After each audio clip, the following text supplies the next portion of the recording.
first, how's it feel to get a black belt? Feels amazing. I've been doing jiu-jitsu for a little while now. You know, we took over the gym as gym owners, Jake and myself, from our instructor Henry years ago, and you know, he's been living out in Colorado, and you know, we visit him and stuff like that from time to time, and had that relationship still. But this was the first time he was able to make it out and be in my corner for one of my fights, so it was a pretty special time just having him here, you know, throughout the whole process and in cage side. And I was totally not expecting it, and you know, I've had my brown belt for a little while, but I didn't think it'd happen in the cage or anything like that. And totally caught by surprise, but it was just on top of a great moment, another great moment, so pretty cool. Now the fight itself was a bit close. It's a good decision. How did you think it went? I mean, Zach, how did it feel coming in tonight, knowing that the crowd obviously were very much behind your opponent, and that pressure? Yeah, he's been training out of Vegas for a long time. You know, been in the UFC for a long time. I knew a lot of people, you know, wanted him to have a great going away party. But I had to play the spoils. You know, I felt a lot of people, friends and family, were able to make it out to support me, and I heard them too. I've been traveling all over the place, fighting out of the country, so I was totally used to it. You know, hearing some cheers for my name was different, and I appreciated that from those that made it out. Yeah, I mean, like when you did get the victory, you did get the stoppage. Did you think it could be perhaps stopped a little earlier? Like you were putting a lot of shots. Yeah, I was putting quite a bit of shots on him. Some of them were getting through pretty hard, and you know, it looked past that point of the intelligently defending yourself. But I didn't care. I wasn't, you know, I was just looking to keep going and look for the openings. There was a second there where I thought, okay, I don't want to, you know, completely gas myself going for a finish that might not be there.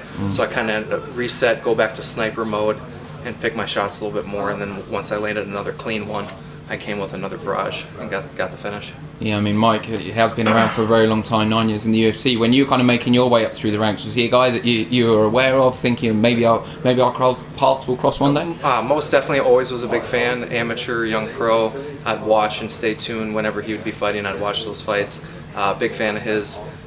As he dropped from the rankings and, you know, had lost some as he got a little bit older, and I was climbing up and got into the UFC, I thought that'd be pretty cool if our paths crossed one time, and here it was for his last fight, so another cool experience. Yeah, I mean, the obvious question, I guess, is what's kind of next for you? When do you feel that you're going to be able to get back in there? It was a pretty quick fight. I feel really healthy, you know, more so than who. You know, the UFC and my manager, Jason House, will kind of talk that over and decide that, but it's more of a where thing for me. There's a card in Chicago in June. That's pretty close to home. I'd love to get on that card. Otherwise, let's bring a card to Milwaukee. You know, we got tons of fighters out of Milwaukee on the UFC roster, new arena. Harley Davidson has their 115th anniversary coming up. Let's do one in Milwaukee. I got to be on that one. When did you find out that this would be his retirement fight? Did you find out just through the media? Yeah, just through the media. In fact, on your show. Oh, cool. Is where I found out this week. I thought that was probably a strong possibility because he's had the long layoff, and you know, it's probably about that age or that time. But with the announcement on your show is when I found out for sure. Is there any part of you, I mean, obviously you're very happy, you get your first finish in the UFC, but is there any small part of you that kind of feels bad that he lost in his final fight? You know, it is the fight business, and it's pretty tough. A lot of ups and downs. It's not like we're signed to these super long contracts. I felt like I was fighting for my job in there. You know, he's made a lot of money in this sport. He made more money in this loss than I made winning. You know, he's got other things going on. I know we were talking a little bit, and he's got a family, and you know, he's kind of done his thing, and now it's my time. So I wish him well in retirement, but this had to be my fight to win. You had a long streak of finishes prior to coming to the UFC. Why do you think it took you 4 fights, well, this being your 5th, to finally get that first finish?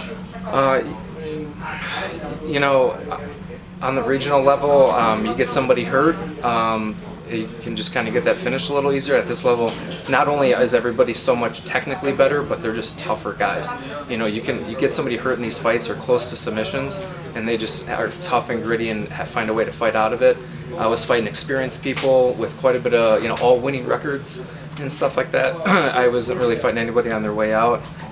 They were tough fights, and I was just trying to find a way to win. But now I got my feet under me. I feel like, you know, experienced now. I got 5 fights in the UFC. I can kind of get back to going after those finishes now. Just one more for me. for those that don't know, this journey ends with the black belt, right? Your sort of jiu-jitsu journey. When did it start? I think sometimes we forget like how long it takes to get a black belt. Yeah, I started at the end of 2009, so it's kind of funny because it's like the same amount of time that Miky Pyle's been in the UFC is like when I completely started my entire martial arts journey, and it started with Brazilian Jiu-Jitsu as kind of like my foundation. I started taking kickboxing classes after that, and everything came after. So I've been at this for almost 10 years now. 9-10 years. So. Is it surreal to see a black belt around your waist? Yeah, for sure. It's been a long time. Obviously, this isn't the end goal. This is just the beginning of another journey. When a guy like Pyle retires, when the UFC had a chance, they knew he was retiring before.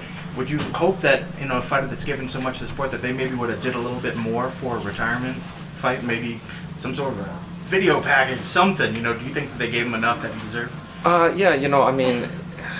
He's been around the sport a long time, but he also had a longer layoff. So this is a quickly evolving sport, and when you take a little more than a year away from the sport keeps going without you. So maybe that's something to do with it.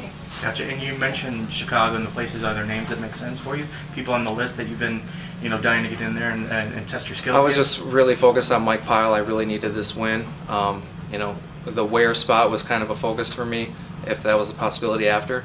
Now that this fight's over, I'll talk to my manager and we'll figure that out. By the way, how did your coach hide that from you? I have no idea. Where did he put it? I'd have to ask him. I haven't got a chance to talk to him yet. I'm not sure. It wasn't. Even while he was hugging me, I didn't even realize he had it in his hands until it was like going around my waist, and that's when I found out. So yeah, I had no idea.